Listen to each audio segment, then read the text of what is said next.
Et tout de suite, Guy Carlier est avec nous. Guy Carlier, Et lui bonjour aussi, Guy. il est optimiste. Oh, oui.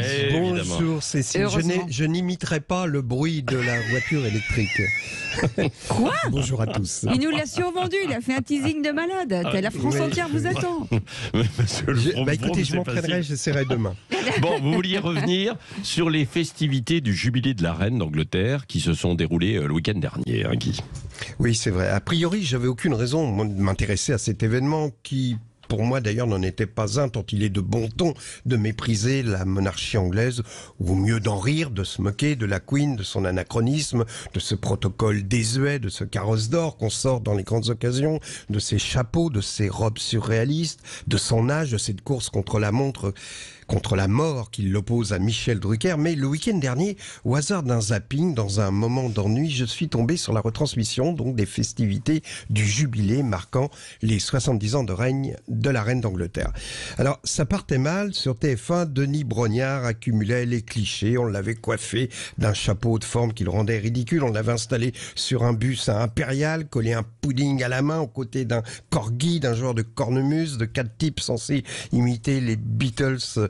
Il ne manquait que la boule de verre avec Buckingham Palace à l'intérieur sur lequel tombe la neige lorsqu'on la retourne. Je m'apprêtais donc à zapper devant la banalité stupide de cet amoncellement de lieux communs quand j'ai vu cette vidéo dans laquelle la reine prenait le thé avec l'ours Paddington qui est aux Anglaises qu'Astérix est à la France. Une vidéo délicieuse où elle sourit aux indulgences, avec indulgence aux facéties de l'ours qui se tient très mal, qui boit à même la théière, ce qui choque le majordome qui se tient debout près de la fenêtre et qui tout saute pour attirer l'attention de Paddington, lui jeter un regard réprobateur. Alors, pour se racheter, l'ours demande à la reine « Vous voulez que je vous fasse un sandwich ?» Et là, la reine lui répond « Non merci, j'ai le mien. » Et elle ouvre son sac et en sort un sandwich, répondant ainsi avec un humour typiquement anglais à la question que tout le monde se pose depuis des décennies « Qu'y a-t-il dans le sac de la reine d'Angleterre ?» À la fin du film, le majordome s'impatiente, se racle à nouveau la gorge en montrant du nez à la reine la fenêtre derrière laquelle on entend les clameurs de la foule qui attend le concert. Alors, la Queen décide de lancer elle-même ce concert en tapotant avec sa cuillère sur sa tasse de thé le rythme de la base de batterie de We Will Rock You de Queen. Alors lentement, la caméra quitte la reine et nous montre la foule devant Buckingham qui frappe des mains, tandis qu'une centaine de tambours reprennent ce gimmick et Queen entre sur scène et enchaîne avec la chanson. À cet instant, on comprend que cette vidéo était bien plus qu'un moment d'humour et d'émotion, c'était la lettre d'adieu de la souveraine.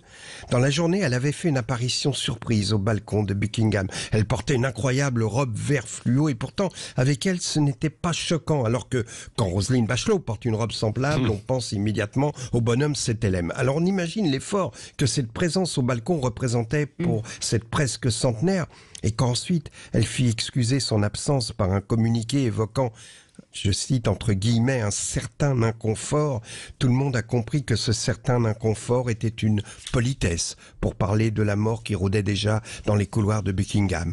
On a compris que c'était probablement la dernière fois qu'on la voyait en public et qu'elle était venue nous dire qu'elle s'en allait. Alors à cet instant, j'ai repensé à un instituteur qui à l'école primaire nous parlait de l'Empire britannique en expliquant qu'à son apogée, au début du XXe siècle, il était tellement étendu que le soleil ne s'y couchait jamais.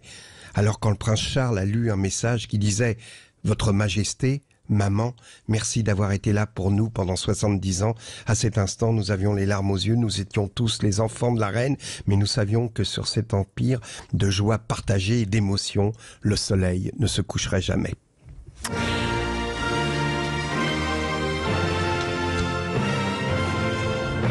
À demain. À demain.